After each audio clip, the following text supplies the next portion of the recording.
Biasanya kan kalau kita mikirin tentang sebuah rintangan, kita tuh cenderung ngebayanginnya kayak jalan buntu di aplikasi peta navigasi gitu loh.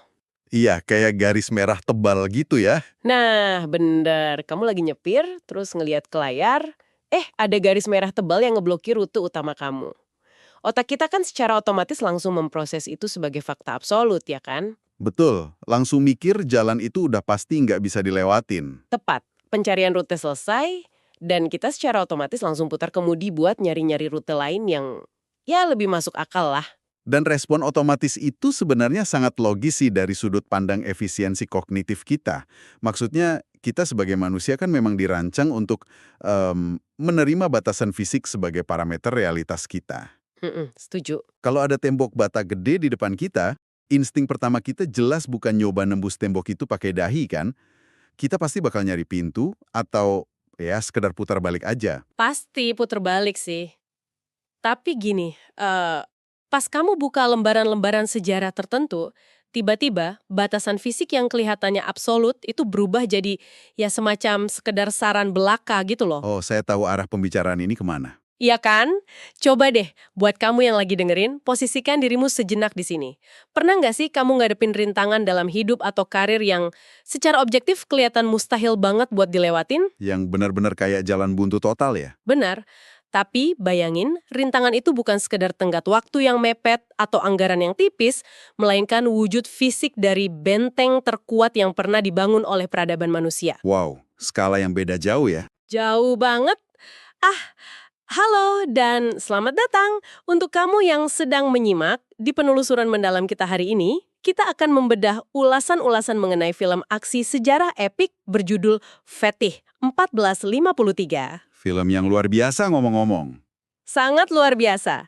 Referensi kita hari ini menyoroti salah satu momen paling krusial dalam sejarah dunia, yaitu kejatuhan Konstantinopel ke tangan Kesultanan Utsmaniyah. Dan kita nggak cuma bakal bahas soal perangnya aja kan? Tentu nggak. Kita nggak akan sekedar mendata berapa banyak meriam yang ditembakkan atau seberapa megah koreografi peperangannya di layar. Kita bakal ngebongkar anatomi dari visi ekstrim, manuver taktis yang seakan melawan hukum fisika, dan pastinya elemen manusia yang menggerakkan itu semua. Oke, mari kita urai perlahan. Sip. Jadi, untuk memahami bobot dari pencapaian ini, kita tuh harus memetakan arena pertarungannya dulu. Konstantinopel pada abad ke-15 itu bukanlah target militer biasa. Jauh dari kata biasa sih. Benar. Kota ini dilindungi oleh tembok Theodosius. Ini tuh sebuah mahakarya teknik pertahanan berlapis yang udah bikin frustrasi berbagai pasukan penakluk selama lebih dari 1000 tahun. 1000 tahun loh bayangin. Iya, 1000 tahun. Kita bicara soal parit selebar 20 meter di bagian paling luar, terus diikuti oleh tembok luar, dan baru setelah itu ada tembok utama yang tingginya belasan meter dengan ketebalan yang benar-benar luar biasa. Kayaknya kalau mau diserang dari depan juga percuma ya? Bener-bener percuma. Secara mekanis, struktur ini dirancang agar tidak memiliki titik buta sama sekali. Siapapun yang nyoba nyerang secara frontal pasti bakal dihujani proyektil dari berbagai sudut. Tembok itu ibarat monumen dari kemustahilan itu sendiri. Monumen kemustahilan. Nah, di sisi seberang monumen kemustahilan itu, berdiri seorang pemimpin yang secara demografis mungkin bakal diremehkan di era modern sekarang, yaitu Sultan Mehmed II yang saat itu baru berusia 21 tahun. 21 tahun, usia yang masih sangat muda. Banget. Ulasan dan catatan sejarah yang kita bedah menyoroti satu benang merah. Mehmed ini ternyata udah merawat obsesi buat menaklukkan kota tersebut sejak dia masih sangat kecil kan? Betul, itu udah jadi ambisi seumur hidupnya lah bisa dibilang. Nah, pas ngebaca dinamika ini, saya tuh ngebayangin sebuah lanskap bisnis modern. Ini ibarat sebuah startup yang dikomandoi oleh seorang CEO muda yang meledak-ledak, terus dia berhadapan langsung dengan perusahaan raksasa multinasional yang udah memonopoli industri selama berabad-abad. Analogi yang menarik. Kan raksasa ini punya benteng legal dan finansial yang nyaris tak tertembus. Iya, tapi perbedaan krusialnya dengan dunia korporat adalah kegagalan dalam skenario Mehmet ini nggak berujung pada kebangkrutan atau saham yang anjlok, melainkan anihilasi total dari pasukannya dan bahkan mungkin kerajaannya hancur. Taruhannya nyawa ya berarti. Bener. Dan perusahaan raksasa Bizantium ini sangat mengandalkan rekam jejak mereka. Maksudnya, ribuan tahun bertahan dari pengepungan bangsa Avar, Arab, sampai Bulgar, itu menciptakan semacam mitos ya, bahwa kota itu dilindungi oleh campur tangan ilahi. Oh, jadi ada unsur psikologisnya juga. Sangat besar. Dogma kota yang tak tertembus ini adalah senjata psikologis pertahanan mereka yang paling ampuh. Nah, itu poin yang memicu sedikit keraguan rasional sih dari saya. Mehmet kan bisa aja punya visi yang sangat kuat, dorongan masa muda yang berapi-api, terus keyakinan spiritual. Mm-mm. Tapi gimana coba seorang bisa mempertahankan visi abstrak tersebut ketika tiap pagi dia keluar dari tendanya, ngelihat ke cakrawala, dan langsung dihadapkan pada realitas fisik berupa jutaan ton batu yang seakan ngetawain ambisinya? Pertanyaan yang sangat valid. Maksud saya, apakah sebuah visi, ya sehebat apapun visi itu, benar-benar punya kalori yang cukup buat ngeruntuhin batu yang udah ngalahin puluhan generasi sebelumnya? Hal yang sangat menakjubkan di sini adalah cara Mehmet memproses realitas fisik tersebut. Dia tuh nggak ngelihat tembok Theodosius sebagai sebuah fakta alamiah, kayak gunung atau samudra gitu, kan? Kegagalan nembus tembok itu jadi bukti kalau naklukin Konstantinopel itu mustahil. Ya, kayak nyerah sebelum bertanding gitu ya. Tepat. Tapi bagi Mehmet, kegagalan para pendahulunya itu cuma bukti kalau metode konvensional nggak berfungsi. Visinya yang radikal itu ngasih dia semacam kekebalan terhadap dogma masa lalu. Oh, dia nggak peduli sama mitos kota tak tertembus itu ya? Sama sekali nggak. Dia menggeser pertanyaannya dari sekedar apakah tembok ini bisa dihancurkan, menjadi alat apa yang belum pernah diciptakan manusia yang bisa ngehancurin benda ini. Wah, itu pergeseran paradigma dari apakah menjadi bagaimana ya? Karena begitu dia netapin kalau tembok itu harus runtuh, hukum fisika peperangan abad pertengahan udah nggak berlaku lagi buat dia. Betul, dia nulis aturannya sendiri. Dan dia emang harus menciptakan perangkat aturan yang baru. Referensi kita juga nyatet kalau film Fetty 1453 sangat menonjolkan perangkat aturan baru ini melalui dua elemen taktis yang sangat mencolok. Yang pertama soal meriam raksasanya ya. Benar, adopsi meriam raksasa, dan yang kedua, nah ini, strategi memindahkan armada laut melintasi daratan berbukit. Dua-duanya tuh solusi mutakhir untuk masalah yang benar-benar spesifik. Tembok batu yang setebal itu kan butuh proyektil dengan massa dan kecepatan yang belum pernah dilihat dunia sebelumnya. Makanya dia butuh senjata super gede. Tepat sekali. Disinilah Mehmet merekrut Orban. Dia ini seorang insinyur pengecoran logam asal Hungaria untuk menciptakan meriam basalika. Dan ini bukan sekedar meriam biasa loh. Ukurannya seberapa gede emangnya? Ukurannya begitu kolosal, sampai-sampai butuh puluhan lembu cuma buat narik larasnya ke medan perang. Bahkan proses pendinginan logamnya setelah ditembakkan aja memakan waktu berhari-hari. Tunggu, berhari-hari cuma buat mendinginkan meriamnya? Gila sih. Menarik banget gimana Mehmet bersedia menginvestasikan sumber daya negaranya pada teknologi eksperimental yang ya belum sepenuhnya teruji kan saat itu? Sangat berisiko sebenarnya. Banget. Tapi mari kita simpan meriam itu sebentar karena meskipun meriam itu luar biasa, dia beroperasi di ranah logika yang masih bisa dipahami lah ya. Intinya proyektil besar menghantam tembok besar. Brute force ya? Ya, brute force murni. Nah, disinilah pembahasannya jadi sangat menarik. Mari kita bedah inovasi kedua yang bikin semua kritikus film dan sejarawan tuh sampai berdecak kagum, yaitu masalah teluk tanduk emas.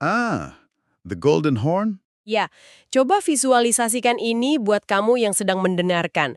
Pasukan Utsmaniyah kan perlu menyerang kota dari sisi perairan juga, supaya pertahanan Bizantium terpecah. Betul, biar nggak fokus di satu titik darat aja. Tapi masalahnya, perairan Teluk Tanduk Emas ini diblokir secara fisik oleh rantai raksasa. Dan ini bukan rantai jangkar kapal biasa loh. Ini rantai yang luar biasa masif. Banget. Ini batangan-batangan kayu besar yang dirantai pakai besi yang ukurannya aja segede lengan manusia. Rantai ini membentang dari satu sisi perairan ke sisi lainnya, mengapung. Dan secara harfiah bakal merobek lambung kapal manapun yang nyoba menerobosnya. Mengerikan ya. Dan rantai itu pada dasarnya adalah perpanjangan laut dari tembok Theodosius. Rantai tersebut ngasih jaminan absolut bagi Bizantium kalau sisi utara kota mereka itu sepenuhnya aman dari serangan armada laut. Jadi mereka bisa santai di sisi situ. Yap, mereka bisa memfokuskan hampir seluruh pasukan pertahanan elit mereka di tembok darat buat nahan gempuran meriam Mehmet tadi. Terus apa yang dilakuin si CEO muda ini pas akses laut utamanya ditutup rapat?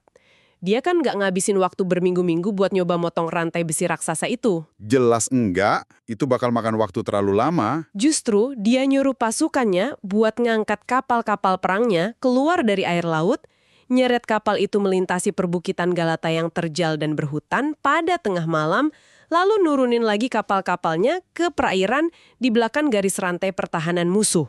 Itu adalah salah satu manuver militer paling gila dalam sejarah. Kalau kita pakai kacamata modern, ini tuh bukan sekedar mengepung kota. Ini ibarat nyoba meretas sistem keamanan cyber berskala enterprise. Tembok dan rantai itu adalah firewall berlapis yang sempurna. Metafora yang pas. Alih-alih terus ngeluncurin serangan brute force ke peladen utama, Mehmet malah nemuin semacam zero day exploit gitu. Dia bikin pintu belakang atau backdoor fisik dengan memindahin perangkat kerasnya melalui jalur yang bahkan nggak pernah didefinisikan sebagai jalur oleh arsitek keamanan Bizantium. Dan mekanismenya jauh dari kata sederhana loh. Maksud saya, untuk ngejalanin exploit tersebut, pasukan Utsmaniyah kan harus nebang pohon dulu, terus bikin jalur rel kayu darurat. Wah, repot banget itu pasti. Repot banget. Terus kayunya dilumuri pakai lemak hewan biar licin, dan mereka pakai kombinasi katrol, tenaga puluhan lembu, dan ya tenaga manusia murni buat narik puluhan kapal layar yang beratnya mencapai belasan ton. Belasan ton ditarik ke atas bukit. Iya, mendaki bukit dengan kemiringan yang curam, di dalam kegelapan malam, dan harus tanpa ketahuan sama sekali. Bayangin deh, Bizantium yang terbangun di pagi hari lagi nyeruput minuman pagi mereka, terus ngelihat keluar jendela dan nemuin perairan yang mereka anggap paling aman itu ternyata udah dipenuhi puluhan kapal perang musuh yang siap nembak. Pasti syok berat sih. Itu pasti ngehancurin kewarasan mereka saat itu juga.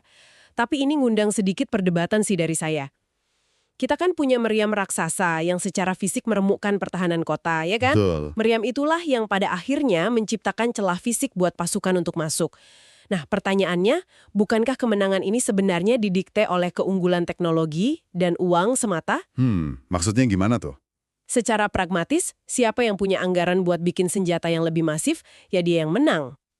Mengapa operasi memindahkan kapal lewat darat ini dianggap sama krusialnya sama meriam raksasa itu? Jika kita hubungkan ini dengan gambaran besarnya, meriam raksasa Orban emang benar ngikis batu dan mortir. Tapi, meriam itu tuh punya masalah operasional yang signifikan. Oh, yang soal pendinginan tadi ya? Nah, itu. Dia butuh waktu berjam-jam cuma buat diisi ulang. Dan di sela-sela waktu pengisian itu, pasukan Bizantium dengan sangat cepat bisa nambah lubang di tembok pakai puing-puing dan tanah lagi. Jadi ditembak, hancur, ditambah lagi. Gitu terus. Iya, siklusnya gitu. Jadi brute force aja nggak akan cukup kalau moral pasukan pertahanan mereka masih utuh. Nah, disinilah letak kuncinya. Armada kapal yang muncul secara ajaib di perairan Tanduk Emas emang nggak nembakin meriam sebesar Basilika, tapi mereka nembakin hantaman psikologis yang sangat fatal. Berarti ini soal nyerang rasionalitas lawan sebelum menyerang benteng mereka ya? Bener banget. Bizantium itu dipaksa nyadar kalau mereka lagi bertempur ngelawan seseorang yang nggak bermain dengan aturan yang sama. Secara taktis, munculnya kapal-kapal tersebut memaksa komandan Bizantium buat narik sebagian besar pasukan elit mereka dari tembok darat. Buat jaga tembok laut yang tadinya aman itu ya? Tepat, jadi garis pertahanan mereka yang tadinya solid, akhirnya ditarik sampai sangat tipis, meriam yang nyiptain celah fisik, tapi inovasi lateral thinking berupa kapal di darat, itulah yang nyiptain celah mental dan nyebarin kepanikan terstruktur di dalam kota. Masuk akal sih. Namun ada satu lapisan krusial dari operasi ini yang nggak boleh kita lewatin.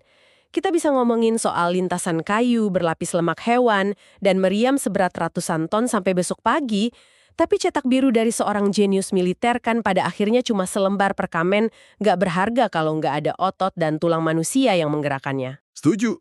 Strategi di atas kertas itu beda banget sama eksekusi di lapangan.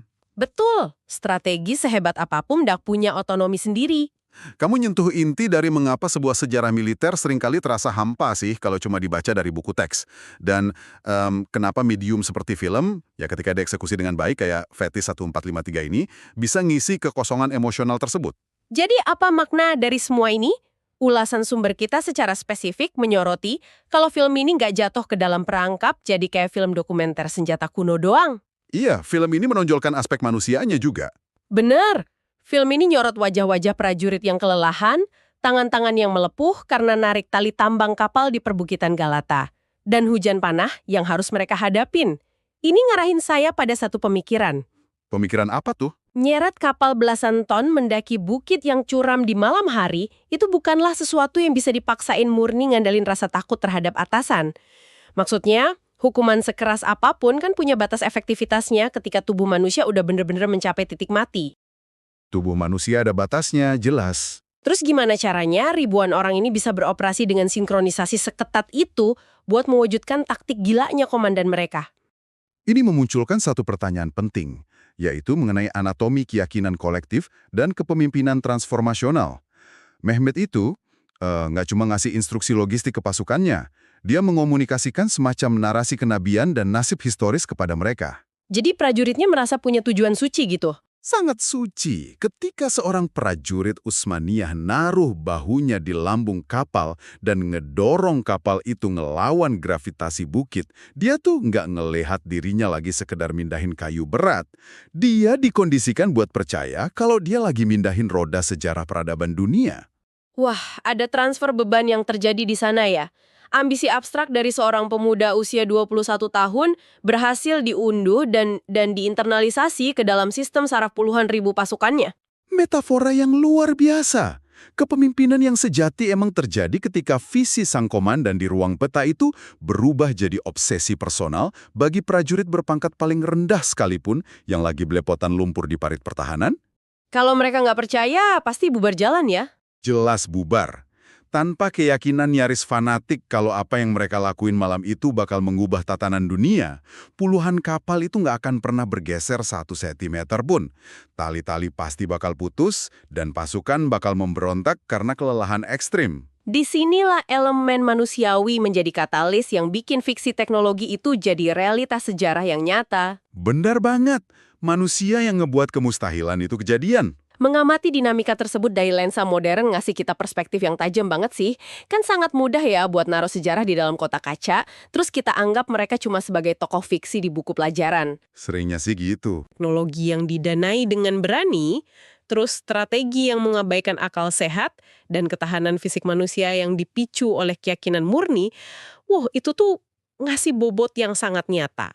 Kombinasi ketiganya itu benar-benar resep buat ngebongkar status quo apapun. Dan ironisnya, status quo yang dibongkar itu seringkali nggak nyadar kalau ia lagi ngadepin ancaman eksistensial, sampai tiba-tiba aja kapal-kapal musuh udah ada di dalam teluk belakang rumah mereka. Iya, Bizantium di Konstantinopel cuma ngandelin kejayaan masa lalu mereka. Sementara pasukan pengepungnya 100% cuma berfokus pada potensi masa depan. Sebuah benturan klasik ya, antara sejarah yang rasa udah aman, ngelawan ambisi yang nolak buat diam. Nah, penelusuran materi kita ke dalam elemen-elemen di balik pengepungan epik ini bener-bener ngasih banyak ruang buat perenungan. Mari kita petakan kembali apa yang udah kita temukan dari bedah referensi hari ini. Silakan direkap. Buat kamu yang nyimak dari awal, kisah di balik fetish 1453 ini negasin kalau ngedobrak hambatan yang diklaim mustahil oleh dunia, itu nggak pernah bisa diselesain pakai metode yang biasa-biasa aja. Kesuksesannya ditopang oleh 3 pilar utama.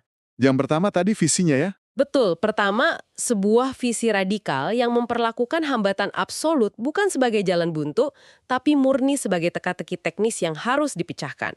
Kedua, kemampuan buat mengeksekusi inovasi ekstrim yang menyerang ranah rasionalitas lawan, kayak bawa armada kapal mendaki gunung tadi tuh, buat ngehindarin sistem pertahanan konvensional. Dan yang ketiga, mesin manusianya. Bener banget, ketiga mesin penggerak utamanya, yaitu kekuatan manusiawi dan keyakinan kolektif dari pasukan yang rela nanggung beban kelelahan luar biasa demi mengeksekusi visi gila tersebut. Sebuah orkestrasi yang nyari sempurna antara material, intelektual, dan spiritual. Coba bayangin, kalau salah satu elemen itu dicabut. Misalnya mereka punya meriam raksasa, tapi nggak mindahin kapal. Atau mereka mindahin kapal, tapi pasukannya setengah hati dan nggak punya keyakinan penuh. Hasilnya bakal beda ya. Pasti beda. Tembok Bizantium mungkin bakal tetap berdiri kokoh buat nyambut abad-abad berikutnya. Pelajaran ini meresonansi jauh melampaui medan perang abad pertengahan loh. Buat kamu yang lagi dengerin, kamu mungkin nggak lagi ngerencanain pengepungan militer ya? Atau setidaknya saya harap sih nggak ya. Bahaya kalau iya. Tapi, entah kamu tuh lagi ngerancang model bisnis baru yang nyoba ngusik raksasa industri, atau lagi navigasi kebuntuan dalam proyek penelitianmu, atau bahkan lagi berhadapan sama tembok komunikasi di hubungan personalmu, rumusnya tetap relevan. Sangat relevan. Ngandelin metode konvensional buat mecahin masalah yang luar biasa besar, itu seringnya cuma nguras tenaga kamu doang. Kadang, kamu harus berhenti mukulin pintu depan yang digembok rapat dan mulai mikirin gimana caranya narik kapal kamu melintasi daratan. Bener banget. Dan saya mau nambahin satu lensa pemikiran lagi buat kamu renungkan setelah sesi diskusi kita hari ini selesai. Apa tuh? Ketika Mehmet akhirnya ngeruntuhin tembok Theodosius yang legendaris itu, kemenangannya kan bukan akhir dari cerita. Dia tuh nggak ngebiarin kota itu hancur jadi puing-puing yang dilupakan sejarah gitu aja. Oh, dia bangun ulang ya? Iya, dia segera ngebangun kembali kota itu, ganti namanya, dan ngejadiinnya pusat peradaban baru yang memadukan berbagai budaya, sains, dan perdagangan. Jadi tembok itu emang harus hancur, tapi bukan sekedar demi kepuasan ngancurinya aja, melainkan sebagai syarat mutlak buat ngebangun sesuatu yang jauh lebih masif dan maju. Wah, sudut pandang yang bagus banget. Kamu bangun di atas runtuhannya besok pagi? Wow, itu pertanyaan yang benar-benar nuntut kita buat mikir melampaui garis finish sih. Jangan cuma terobsesi pada proses ngehancurin rintangannya, tapi kita juga harus persiapin kapasitas kita buat ngelola apa yang ada di baliknya. Menarik banget.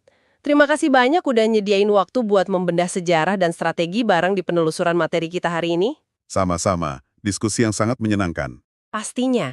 Jadi pikirkan kembali garis merah tebal di peta navigasimu, dan mungkin mulailah melirik perbukitan berhutan di sekitarnya. Teruslah belajar, beranikan dirimu buat nantang dogma yang ada, dan yang terpenting tetaplah punya rasa ingin tahu yang tinggi. Sampai jumpa di penelusuran kita berikutnya.